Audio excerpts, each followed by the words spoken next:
¿qué tal? Este es su programa de los 20 a los 50. Bienvenidos. Hoy tenemos un tema de mucha conciencia social. Temas que de repente nunca se hablan, quizás lo sepamos o tengamos una idea, pero en realidad, más allá de ser tabú, es un tema que no somos conscientes de ellos. Cuando se es madre en la prisión, ¿qué pasa con esos niños que nacen en prisión y después de los 4 años salen al mundo y aquella madre sigue en prisión? ¿Cómo se crean esos vínculos con estas criaturas? Para lo cual tenemos con nosotros a Andrea Barrios, del colectivo Artesana, asociación que vela por los derechos de las reclusas. Amigas, ¿qué tal? ¿Cómo están? Andrea, bienvenida. ¿Qué tema, no? Desde el momento en que empecé a leerlo, me quedé como muy interesada y muy en shock, porque es un tema triste, pero es una realidad. Las reclusas tienen hijos y esas criaturas nacen en la cárcel y pasan 4 años dentro de un reclusorio y después salen al mundo. ¿Qué sucede, Andrea? ¿Cómo funciona eso? Bueno, buenas tardes, un gusto compartir con ustedes.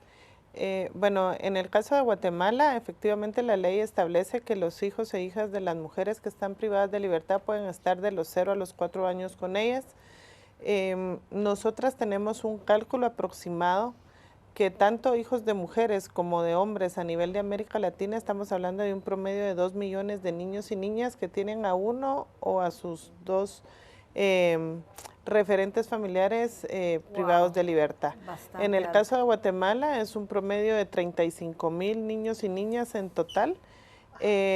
Hijos de las mujeres, nosotros hicimos un estudio donde eran 2,136 niños y niñas, hijos de 915 mujeres, que fue la población con la que hicimos un estudio. Estos niños y niñas efectivamente han sido bastante invisibles, agradecemos y además nos parece muy agradable la posibilidad de que ustedes abran un espacio en este programa para abordar este tema, porque generalmente ha estado bastante invisible. Invisible la realidad que viven, invisible las vulnerabilidades que enfrentan desde el momento de la detención de su mamá, en este caso hasta el proceso posterior que tiene que ver con la reintegración familiar en el momento en que la persona recupera su libertad. Muchas veces los niños y niñas ya son adultos, dejaron de ser niños, posiblemente tienen un rechazo, un resentimiento hacia su mamá por todas las situaciones que les tocó vivir, culpa de la situación. Hay una serie de situaciones de violación a sus derechos humanos, de estigma y discriminación que se van dando a lo largo de su vida. En el caso de Guatemala hay un promedio de 80 niños y niñas que viven con las madres dentro de los centros de privación de libertad.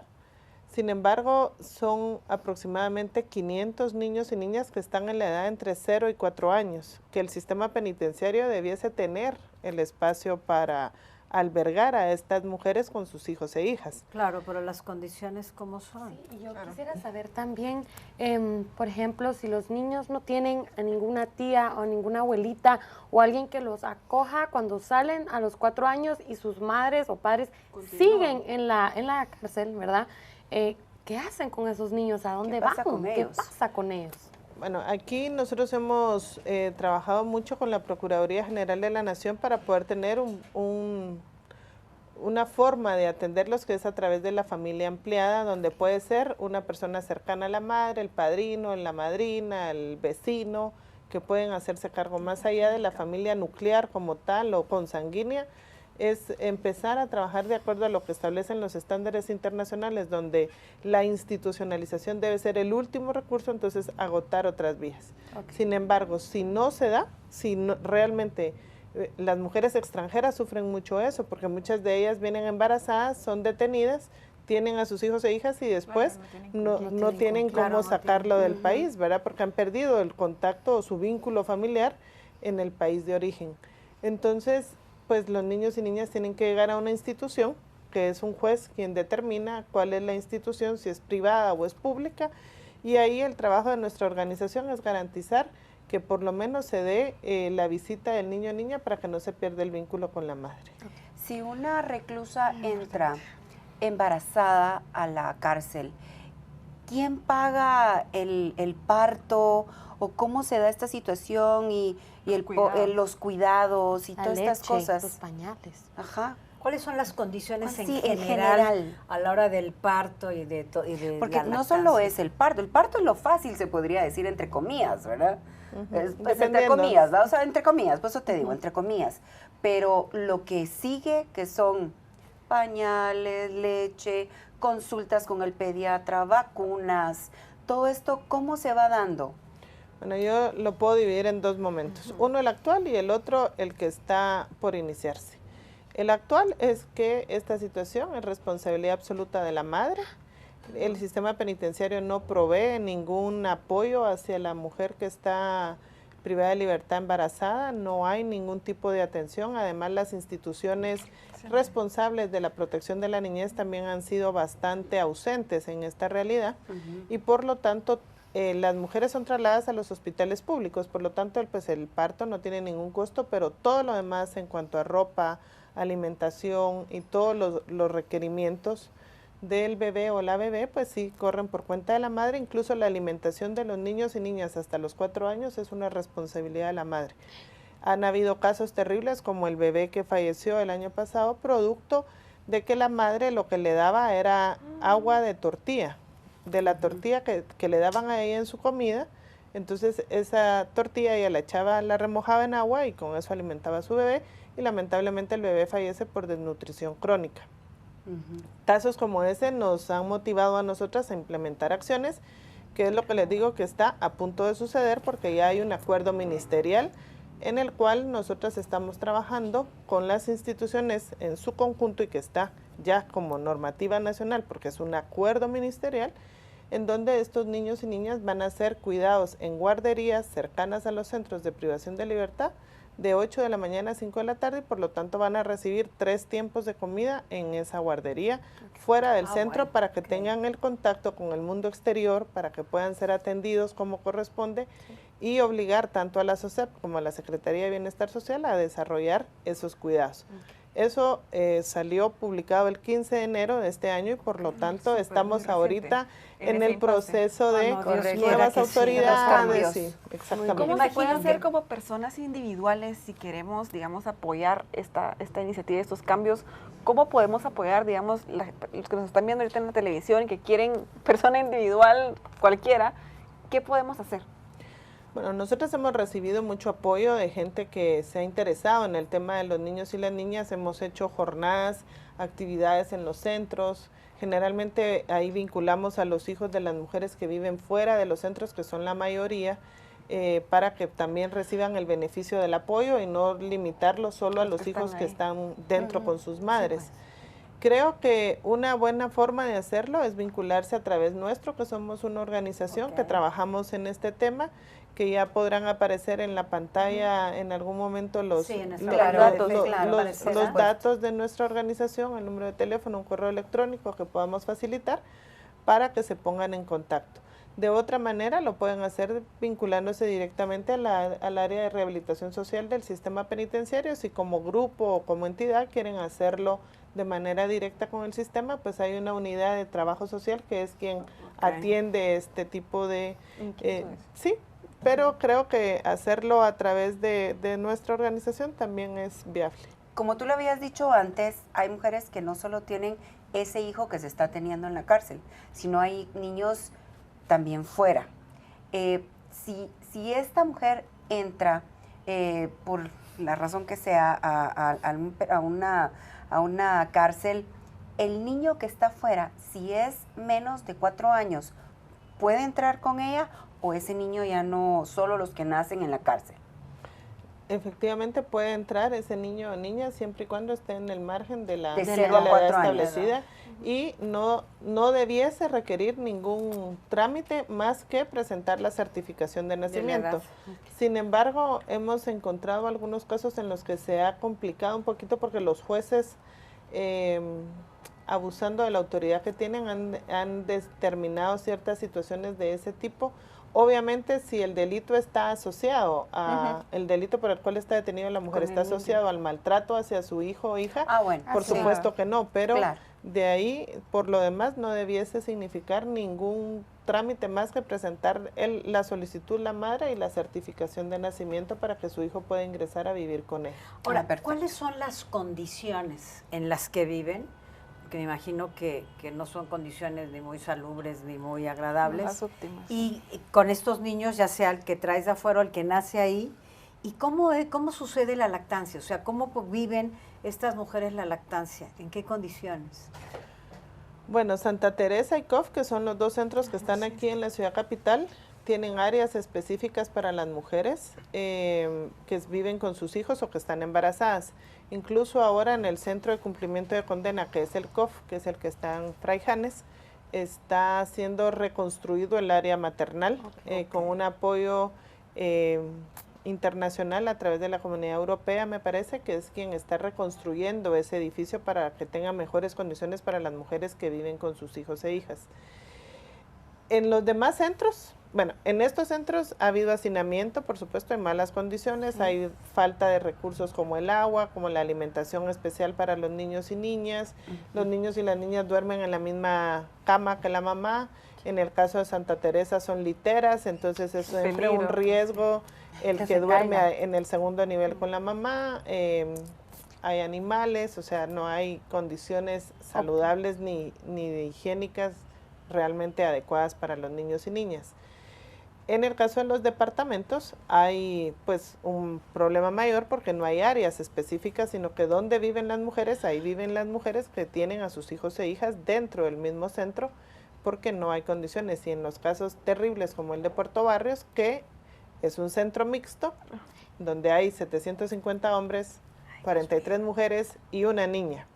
Eso nos representa pues un nivel mayor de vulnerabilidad para esta niña que vive ahí con su madre. Pero aún con esa historia terrible que yo les estoy contando, en el 2014 hicimos un estudio sobre la situación emocional de los niños y niñas que viven con sus madres dentro de los centros de privación de libertad, y para sorpresa nuestra de decir, porque fueron evaluados por 3 psicólogos, 2 mujeres y un hombre, una de UNICEF, que además pues como ente de las Naciones Unidas encargados de la infancia, y resultó que los niños y niñas salieron todos por encima de la curva del desarrollo.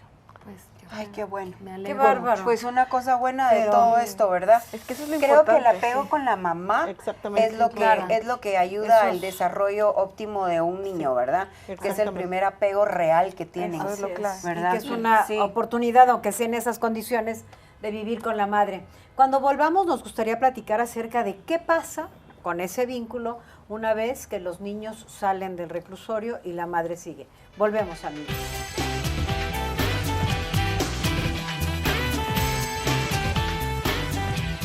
Estamos de vuelta, amigos, con este tema que de alguna manera es un poco triste, pero es una realidad, de algo que no se habla y se tiene que hablar porque tiene que crear una conciencia y responsabilidad ciudadana.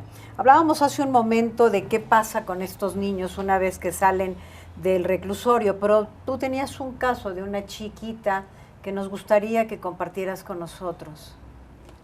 Sí, es la historia de Yasmín. Yasmín pues motivó, digamos, la realización del estudio que además lleva su nombre. Yasmín, una niña que en el Estado le falló. Es la historia de una jovencita de 15 años. Su mamá tenía, en el momento que realizamos el estudio, ya Isabel tenía 10 años de estar detenida, ha estado en todos los centros del país prácticamente, ella ha recorrido por distintas situaciones de vinculación a pandillas y eso, ha estado en todos los centros. Y su hija se ponía a vivir siempre en lugares cercanos a los centros de privación de libertad porque hay una situación muy común y es la migración que hacen las familias para vivir alrededor de los centros de privación de libertad. Y Yasmín se ubicaba con las familias alrededor, incluso sin conocer a la gente con tal de estar cerca de su mamá. Nosotros metimos a estudiar a Yasmín, ella no quiso estudiar, estuvo en una institución del Estado, se fugó, estuvo con la abuela, no quería vivir con la abuela, hasta que un día pues Yasmín se vincula a una estructura criminal y muere en un hecho delictivo con 3 impactos en la cara. Wow. Ella para nosotros representó esto que no queremos que los niños y niñas vivan por la situación de privación de libertad de su mamá o su papá.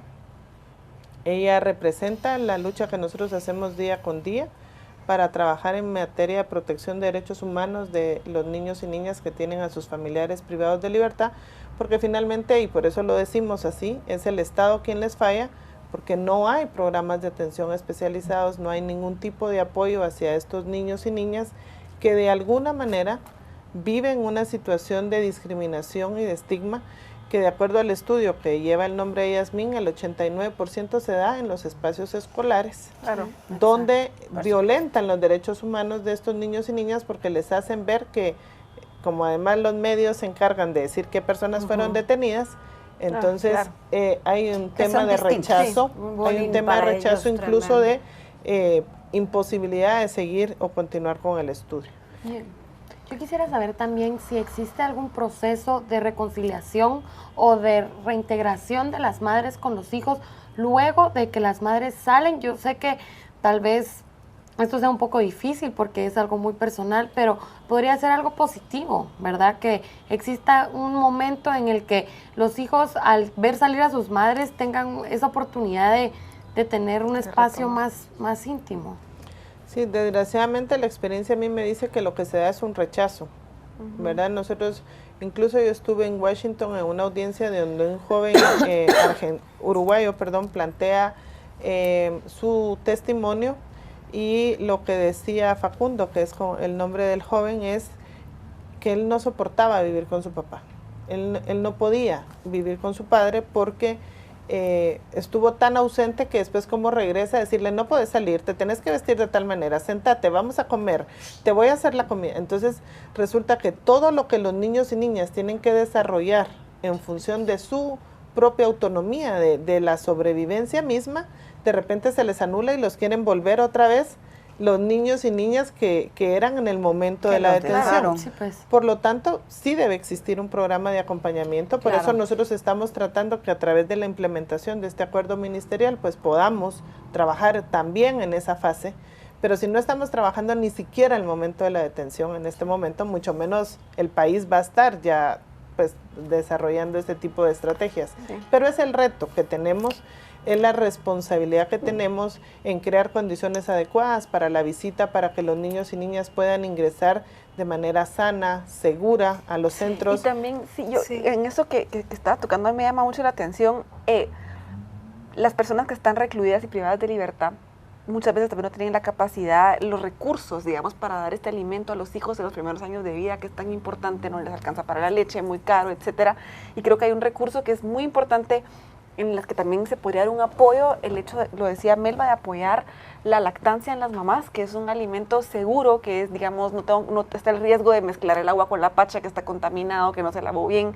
Y muchas veces la lactancia no es tan natural como mucha gente creyera, sino que requiere de un apoyo de profesionales, de ayudar, de estar ahí. Y este puede proveer durante el primer año de vida una fuente de alimento, de sustento, que es tan clave para que los niños se puedan desarrollar bien, sobre todo en situaciones tan precarias. Entonces, sería interesante tal vez ver de qué manera también se puede incluir ese tipo de apoyo a estas mamás, porque incluso lo recomiendan hasta los primeros 2 años de vida, la Asociación Americana de Pediatría. Entonces, yo me la pregunto... Liga de la Leche en Guatemala. Yo me pregunto Claro, también la si Liga de la se Leche. pueden buscar ese tipo de alianzas, porque la alimentación, aparte que la lactancia no solamente es alimentación, sino es vínculo también, que pueden ayudar a que estos primeros años de vida para estos niños que nacieron ahí, como decía Carla, o que son menores de 2 años y están ahí, puedan tener ese alimento que para que no pase lo que hablamos ahorita de este caso del año pasado, ¿verdad? Tal vez, no sé si se han dado ¿Cómo algún se tipo de... maneja la sí. lactancia? Bueno, queda a discreción de la madre, no hay ningún programa y pues ojalá que sirva este programa para motivar a la Liga de la Sí, Lactancia a Materna que- o a las sí, los entidades, invitamos, ¿verdad? Que los a las claro, entidades claro. que promueven el tema de la lactancia y que sensibilizan y dan acompañamiento en este sentido, pues ojalá que a partir de este programa pues pudiésemos tener el apoyo y el acompañamiento Sí, sería para estas buenísimo. mujeres que, como les digo, no son los tal vez 30 niños y niñas que están en la edad, que están dentro de los Claro. centros. Podrían ser los muchos otros, a lo mejor 300, 400, que pueden llegar, si no van a vivir con su madre dentro del centro porque tienen un familiar que se hace cargo, pues a lo mejor que sí exista el mecanismo establecido para que los niños y niñas puedan llegar a ser amamantados por su madre. Claro. Actualmente hay un caso de una señora que sí, efectivamente, el juez dio únicamente la autorización para que el niño y niña ingrese al centro a recibir la lactancia. Correcto. Entonces, creemos que es importante que Claro, las sí. mujeres deben tomar conciencia de lo útil que ellas mismas pueden ser para Sí. proveer alimentación y afecto a su, Segura a su bebé. todo Pero esto. sí En tu creo, a experiencia. lo mismo que dice Andreita, solo quiero aunar de que tal vez nadie ha llegado a hacerles la conciencia suficiente Exacto. de lo que es la lactancia, ¿verdad? Entonces, O darles el ustedes apoyo para que que son puedan. facilitadores, En tu pues tal vez experiencia, ¿qué porcentaje crees de estas mujeres que viven la lactancia, que la deciden? Bueno, Es que la muy deciden poco. por si voluntariamente, pues sí. Voluntariamente. Porque pues De sí, plano. saben que No hay de otra, sí. Ahora, hay limitaciones, por ejemplo, que ellas no pueden tomar atoles, digamos, ¿verdad? Entonces eso limita también la producción Claro. de leche. Su alimentación ¿verdad? es La muy alimentación deficiente. es tan deficiente que difícilmente ellas van a tener una buena cantidad de producción, digamos, propia de leche, y eso pues limita un poco, ¿verdad? Yo creo que ahí hay varios factores, digamos, que hay que trabajar, pero yo lo veo, yo siempre veo que todo es una oportunidad. Claro. Y que si nos proponemos y le proponemos al sistema penitenciario, incluso pues ahora la coyuntura nos permitirá, a lo mejor con que la subdirectora general es mujer y además es mamá, Claro, que pueda entonces apoyar. que pueda apoyar y que pueda tener una sensibilidad sobre el tema. Entonces, ¿Qué tan conscientes son estas madres o qué porcentaje, una vez más, de la segunda parte, ¿no? Ya nació, decido o no la lactancia, pero entonces viene la responsabilidad de las vacunas, del doctor, del pediatra. Salen, o sea, viene un pariente, se lleva al bebé, lo lleva, o simplemente los niños crecen esos 4 años como Sin Dios ninguna. les dio a entender. no, sí hay una responsabilidad que tiene incluso el área de médica, digamos, que está Ok. generalmente por enfermeros o enfermeras dentro del sistema. Lo que no se hace es que la madre salga con el bebé. Tendría que ser algún Sale- pariente. sale, a Ujú. veces le toca a la enfermera o a la rectora o en alguna guardia sacar a la bebé, cosa que nosotros estamos peleando de que pueda ser la madre quien pueda Vaya. acudir a la cita con su bebé. Sin embargo, sí, generalmente hay un control de las vacunas y sí, en ese sentido sí yo puedo decirles que a nivel nacional hay una buena atención en ese sentido. En medio de las 50,000 situaciones de vulnerabilidad que viven los niños y niñas, la falta de alimentación, la falta de espacios propios, las pocas condiciones en términos de seguridad, pues sí hay en el tema de la salud una atención, por lo menos en el tema de Ok. las vacunas. Oye, y una pregunta que tengo como que muy importante para mí. ¿Quién les apoya en el sentido, a dónde vas tú? ¿Cuál es tu modelo ideal? ¿En qué país has visto un modelo ideal del que partas para proponer todas estas modificaciones y mejoras aquí? Bueno, Uruguay tiene un buen modelo de Ok. atención, Chile tiene también una buena experiencia ya de trabajo con los Excelente. niños y niñas. Sin embargo, como país de la región, he de decirles que llevamos la delantera como país, que es el primer país, además, en toda América Latina, Me encanta. que está un acuerdo ministerial para implementar las reglas de Bangkok, que es lo único que existe en cuanto a mujeres privadas de libertad, emitido por las Naciones Unidas en el 2010. Somos el primer país que estamos implementando un modelo de atención para niños y niñas con referentes familiares privados de libertad, atendiendo la Convención de los Derechos del Niño y las reglas de Bangkok. Por lo tanto, me parece a mí que en este caso en particular, Guatemala es referente más que seguir modelos ya Me encanta. implementados. Felicidades, de ¿Cuáles verdad. son Yo creo que estas- muy poca cuáles gente son estas sabe reglas eso. de Bangkok? Las reglas de Bangkok es una serie de recomendaciones que las Naciones Unidas emite en relación a cómo debe atenderse a las mujeres en el momento de la detención, en situación preventiva, en el cumplimiento de condena, que hace referencia a los hijos e hijas de las mujeres privadas de libertad, en cuanto el tipo de atención, cómo privilegiar otro tipo de medidas que no sea la cárcel para garantizar el interés superior de los niños y niñas, pero también los derechos hablan de los derechos de los niños y niñas que viven con sus madres o que llegan de visita a los centros de privación de libertad. Wow, el cuidado de la dignidad de estos seres, ¿no? Qué Buenísimo. importante. Yo creo Muy que, bueno. bueno, se pudo haber equivocado la persona, haber hecho algo indebido, llegar a la cárcel, pero eso no quita que tenga que perder su dignidad por completo o que por ende la criatura que trae al mundo pierda su dignidad. Una vez más, creo que es un tema como el que hemos hablado en otras ocasiones, en donde cada uno de nosotros como ciudadanos somos responsables también de las mejoras que se puedan hacer con esto, al ser conscientes y al poder ver de qué manera se puede ayudar. En nuestra página de Facebook, donde los invitamos a que nos vean, estarán los datos de Andrea, de la asociación, para que podamos ver de qué manera podemos hacer el cambio. Bien decía Gandhi, sé tú el cambio que quieres ver en el mundo. Gracias por Andrea. venir. Gracias. De verdad, Gracias. qué importante tema y gracias por hacernos partícipe de esta conciencia social. Gracias, amigas, y hasta la próxima.